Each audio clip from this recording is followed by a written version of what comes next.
Hi, I'm Pharaoh King, and you are tuned in to the movement.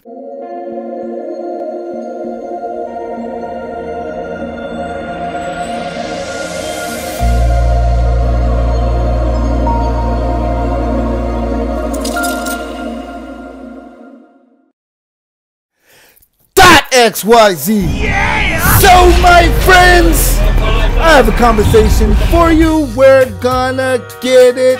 In this conversation, we're gonna be talking about the hollow earth theory, Antarctica, and our lovely extraterrestrial friends from another planet. So let's jump right in.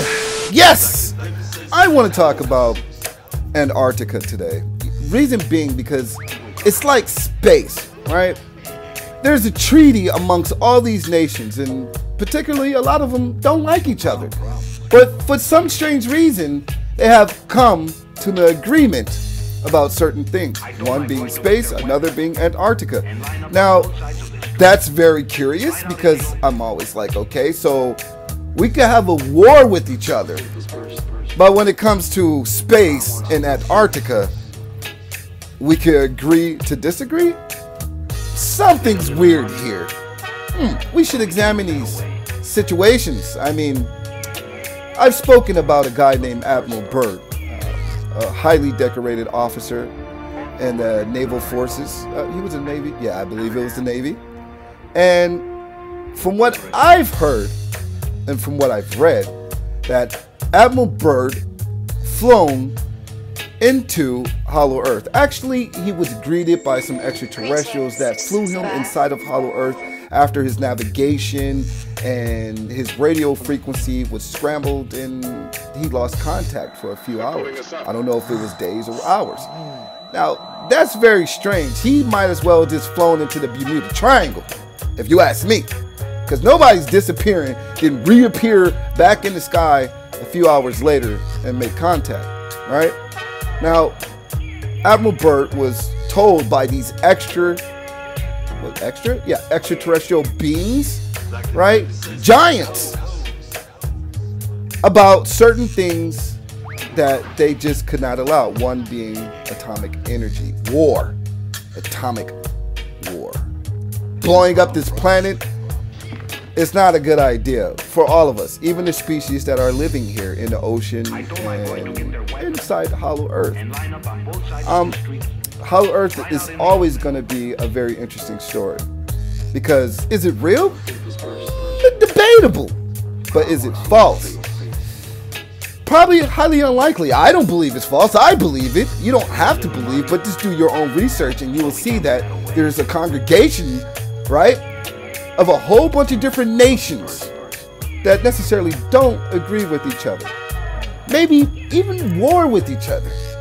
But space and Antarctica are off limits. Strange.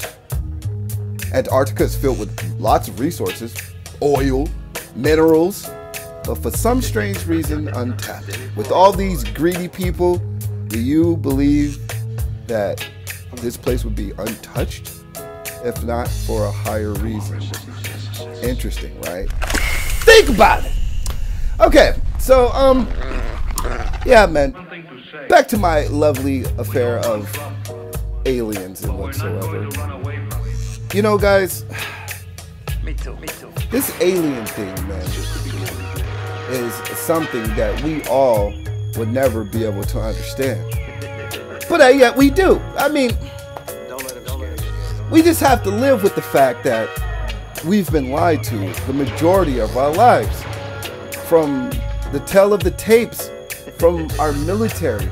I mean, if Big Pharma would lie to you, what makes you think the government wouldn't lie to you? Now, I'm not against the government. Okay, only if they're doing bad to people. Any government. I mean, I don't think you should agree with any government that's not doing good for the well-being of their people. But do they lie to protect the security of the people or to protect their own secrets? Now, that is a really good question to ask. do they care about us really? Right? Would they actually want to protect us? Or would they want to protect their power when it comes to extraterrestrials? Right? Because what if we were to know the truth? What is wrong with the truth? There's nothing wrong with it if they're not afraid to spill it. And if you are not thinking outside the box, my friends, then you will be stuck in a box. He's gonna make America